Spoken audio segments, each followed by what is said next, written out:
So in a single subject design, as the name indicates, we can do the statistical analysis and the entire experiment for only one individual, for only one patient. So what the single subject design has in common with the within subjects design is the repeated measuring of the individuals. What's unique, however, is that the individual is being measured more than 3 times. So we'll talk a little bit about the minimum number of time points necessary. And what's somewhat similar to a within subjects design is that the individual experiences all of the levels of the independent variable. So in other words, the individual serves in all experimental conditions. So here what we see conceptually represented is the score on the dependent variable, so that's our y-axis, over 9 different time points for the same individual. Single case experimental designs are designs that feature a single individual and an experimental manipulation. The goal of these designs is to establish the existence of a cause and effect relationship. So there are some key elements in order to satisfy that requirement. The first one is the existence of a baseline phase. So in order to evaluate whether our intervention led to change in the outcome for the individual, we have to record the individual's dependent variable scores before the intervention, and that occurs during the baseline phase. Another key feature throughout both the baseline phase and the experimental phase are the repeated observations of the individual being studied. In order to ensure that our experimental manipulation led to changes in the dependent variable and not some alternative cause, we have to randomly assign a time point when the individual will start receiving the intervention. Furthermore, in order to strengthen the causal inference, it's not sufficient to show a single effect of the intervention, but rather we have to replicate the intervention effect. The AB single case experimental design is one of the simplest designs, and also we'll go over some terminology using this design because it features only 2 phases. So what's a phase? A phase is a series of observations of the same individual under the same conditions. Baseline observations are observations made when no treatment is being administered. So several observations with no treatment being administered constitute a baseline phase.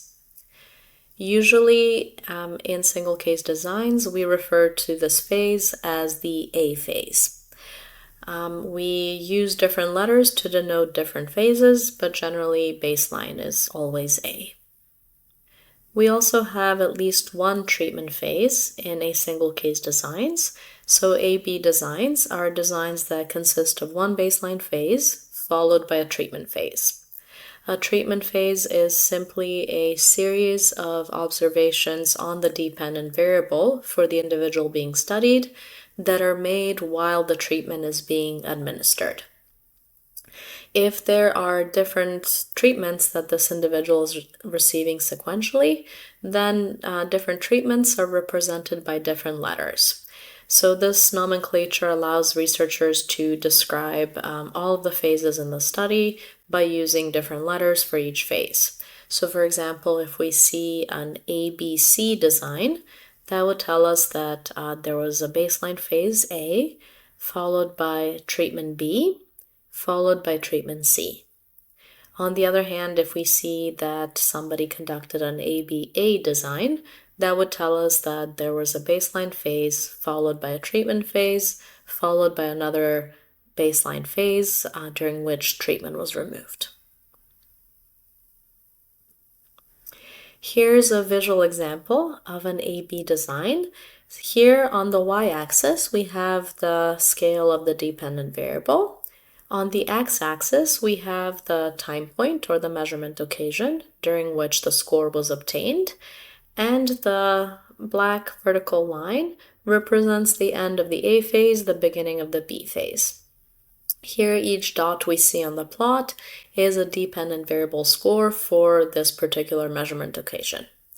And then we have the letters A and B that indicate that the first 7 observations come from the baseline phase, and the remaining observations come from the treatment phase.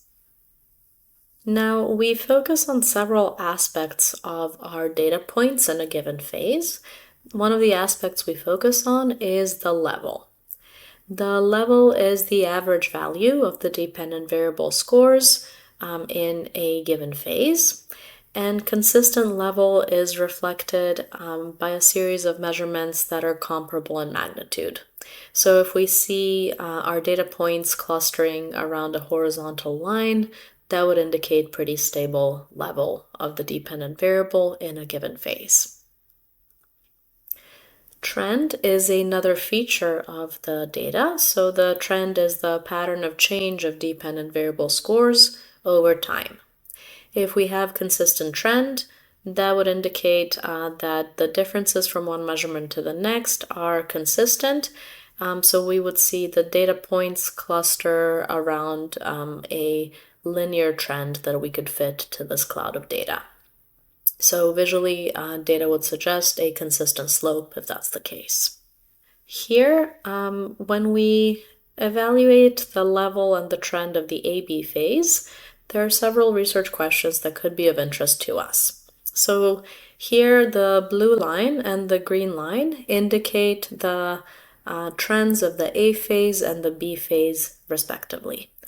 Some possible research questions in a single case design are, on average, are the scores different between the baseline and the treatment phase?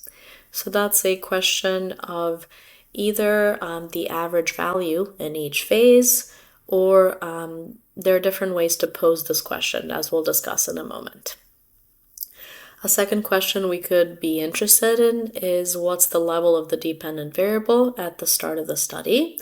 So that's a question of the level of the DV at the beginning of the A phase.